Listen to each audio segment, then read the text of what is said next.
Okay, let's unpack this.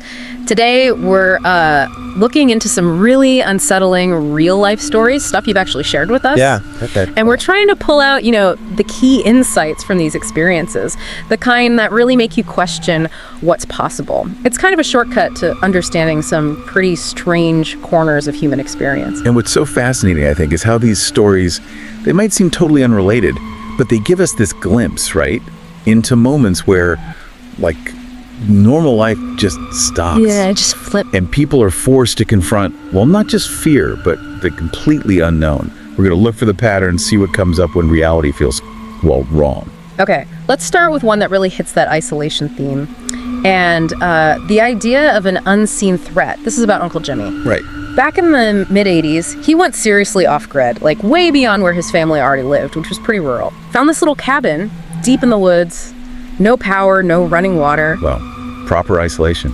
Totally self-sufficient, that was his thing. And his only companion was his dog, Betsy, a German short-haired pointer.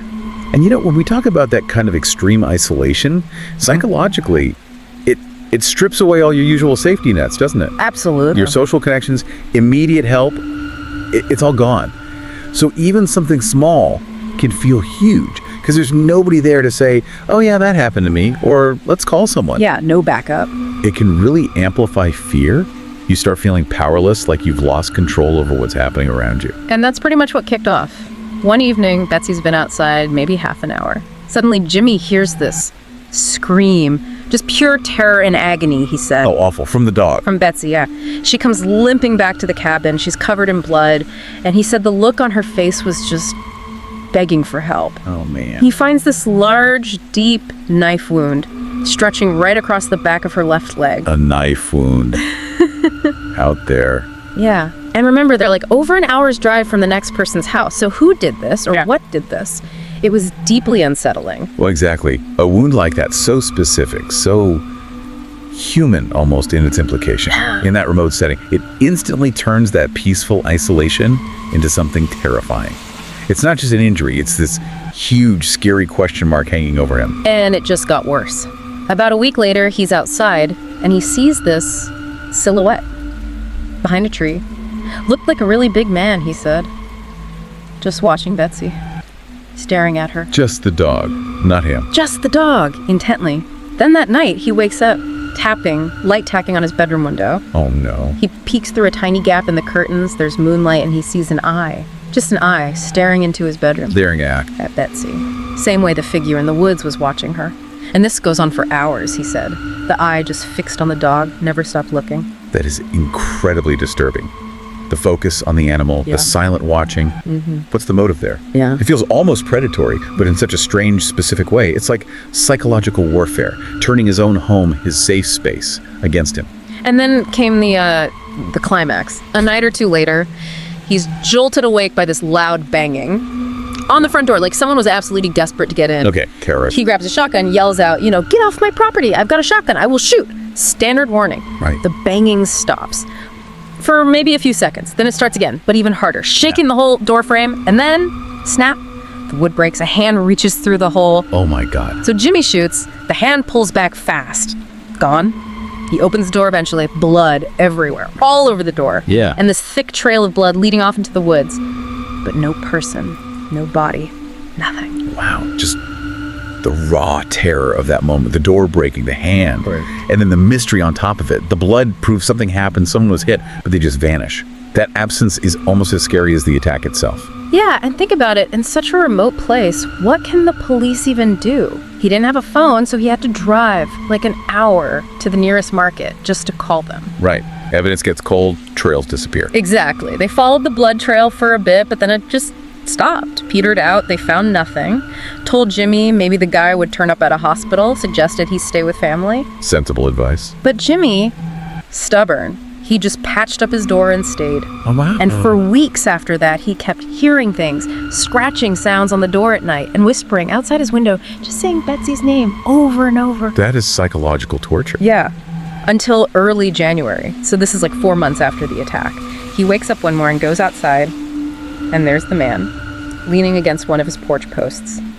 Frozen solid, dead from exposure. Whoa. And the crucial part, Several fingers were missing from one of his hands, the hand Jimmy shot. So it was him. Wow. After that, Jimmy finally had enough, packed up, moved into his father's neighborhood, closer to people. I don't blame him. What an ordeal. So what do we take from this? I mean, beyond just how terrifying it is, it really shows how fragile that idea of total self-reliance can be, right? Absolutely. When you remove that social safety net, even a really bizarre incident can just spiral. There's no reality check, no external validation. It's just you and the fear. Yeah. And it highlights the immense difficulty for law enforcement in these truly remote, off-grid kind of places. Okay, let's shift gears now. Still unsettling, but in a much more modern way. This is about the illusion of control, maybe, and unseen eyes where you expect privacy. Ah, the modern anxieties, yes. This one involves a couple, newlyweds from the city. They rent what they think is this quaint little cabin out in the Montana wilderness for their honeymoon, romantic getaway. Until they get there. Until they get there and find out there's no electricity. And the bathroom is an outhouse, like 20 feet away. The husband swore the online ad said nothing about that. Okay, red flag number 1. That's a breach of trust right there, isn't it? With these rental apps, that convenience factor can sometimes hide some really uncomfortable truths. Our ideas of privacy haven't quite caught up with the tech sometimes. Yeah, exactly.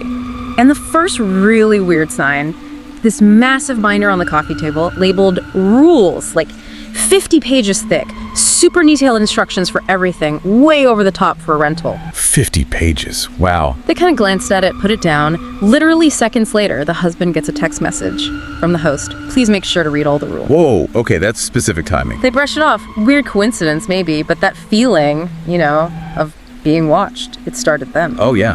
That immediate sense that someone knows what you just did, even when it makes no sense. That's deeply unsettling. It hits that core need for privacy, especially somewhere you're paying to feel safe and secluded. It shifts things from maybe odd to possibly surveillance. And it just got creepier. Next morning, the wife notices their suitcases are open. She's sure they closed them. And her sundress, it's missing. Missing. Okay, that's beyond weird. That's invasive. Then, the husband puts a glass of water down on a wooden table, doesn't use a coaster. Seconds later, phone chimes again, another text. Don't tell me. Rule 5, page 3 of the binder. Always use a coaster when placing a glass on any surface. Oh, come on. That's impossible. How could they know that? Right. Later, the host tried to explain it away, saying they always remind guests about the coaster rule the morning after they arrive, because that's when people have drinks out. But the timing. Seconds after he put the glass down, it was just too perfect. No, that excuse doesn't wash at all. The precision there, it screens observation. Not coincidence. It completely shreds any trust you might have had. How else could they know about the glass or the missing dress, unless they were watching somehow? Exactly. So the final straw happens after they go for a hike. They get back to the cabin, and the door is unlocked. Already unlocked when they get there. Go low. Inside, there's a note on the counter from the hosts saying they'd dropped off extra towels and sheets. Oh, and also, please make sure all lovemaking was kept in the bedroom. Oh my God. No, that confirms it. They were being watched. Hidden cameras, surely. Had to be. They were totally freaked out, decided to just leave immediately. As they're trying to get out of there, they run into the hosts. A man and a woman show up, and the wife sees it straight away. The female host is wearing her sundress. The one that went missing. She was wearing. That's crazy. It moves beyond creepy surveillance into something much more disturbing. It's like a total violation. Unbelievable, right? Now look, legally, having cameras in rentals can be okay, but they have to be disclosed.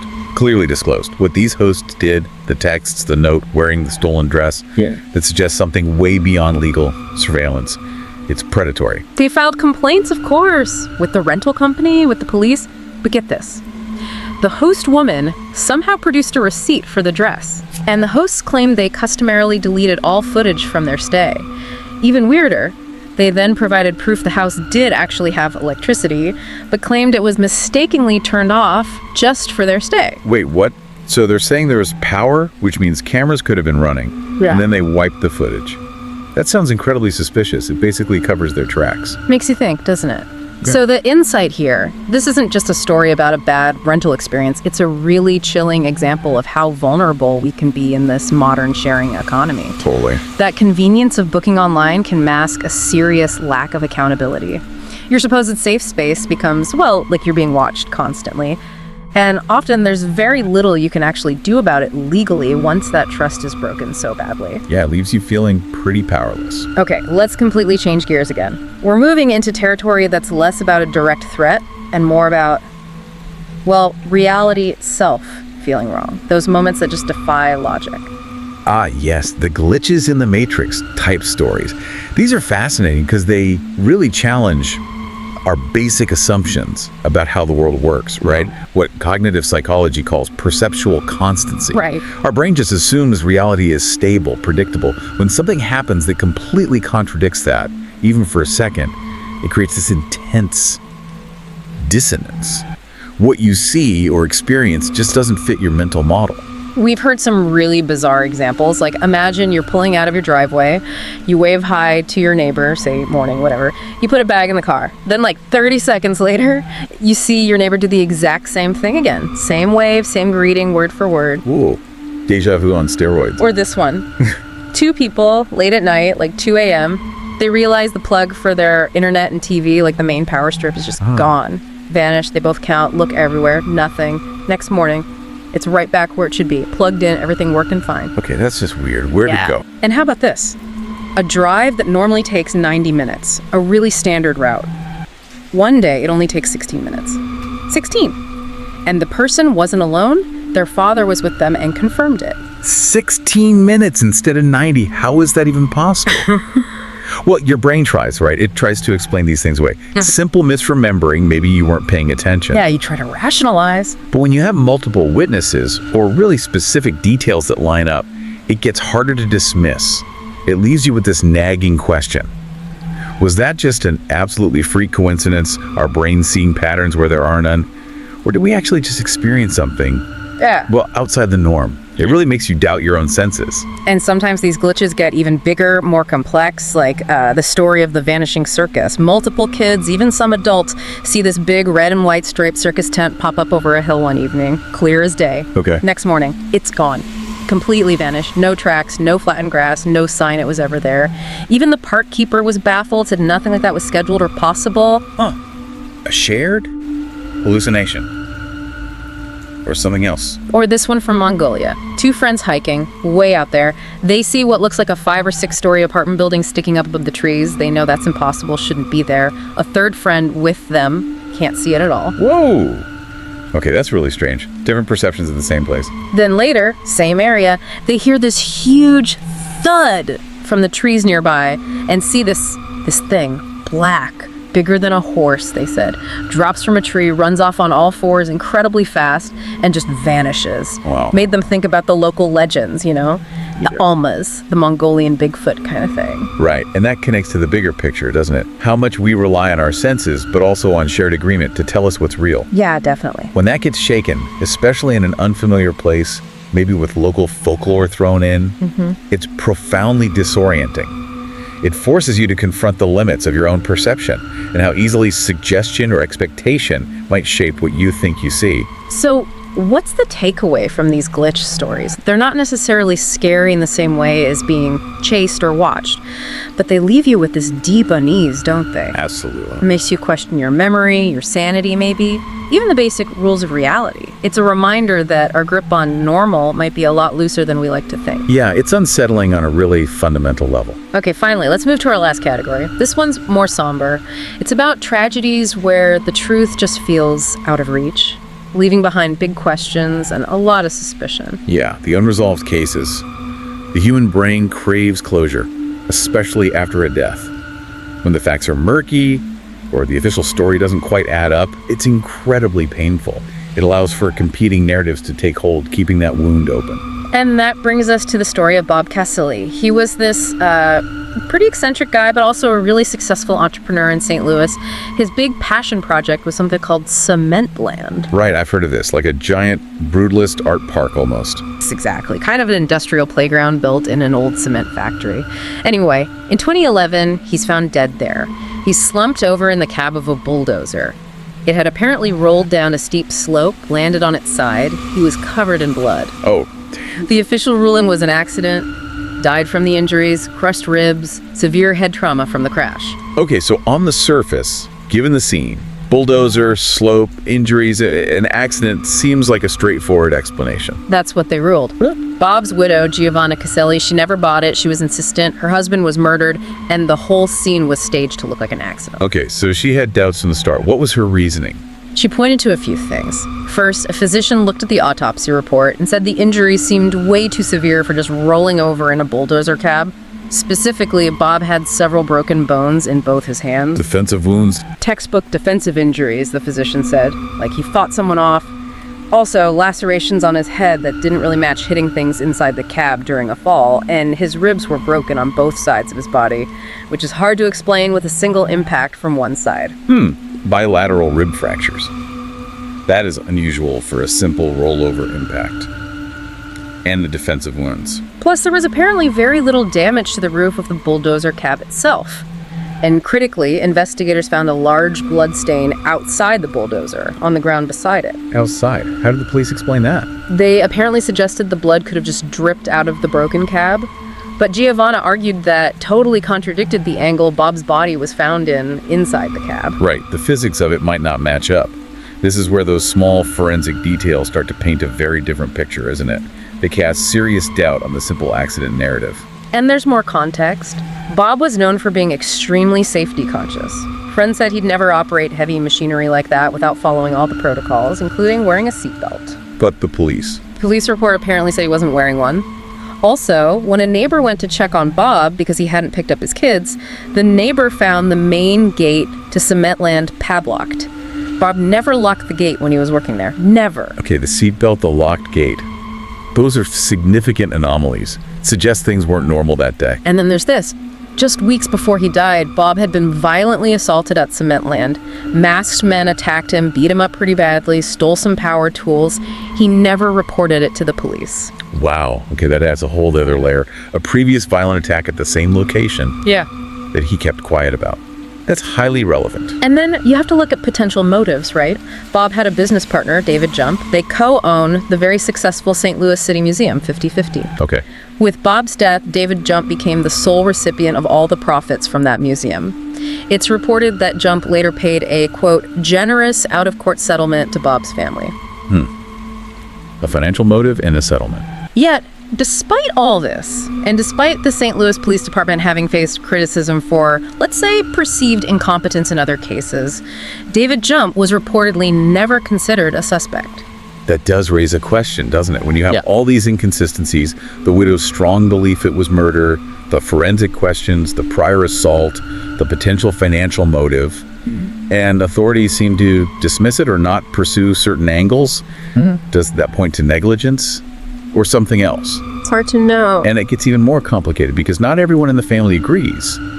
Bob's eldest son, Max, apparently insists his father's death was just a tragic accident. So you have disagreement even within the family. How do you find the truth then? It leaves everything hanging, doesn't it? So the takeaway here, Bob Caselli's death is still very much an open question for many.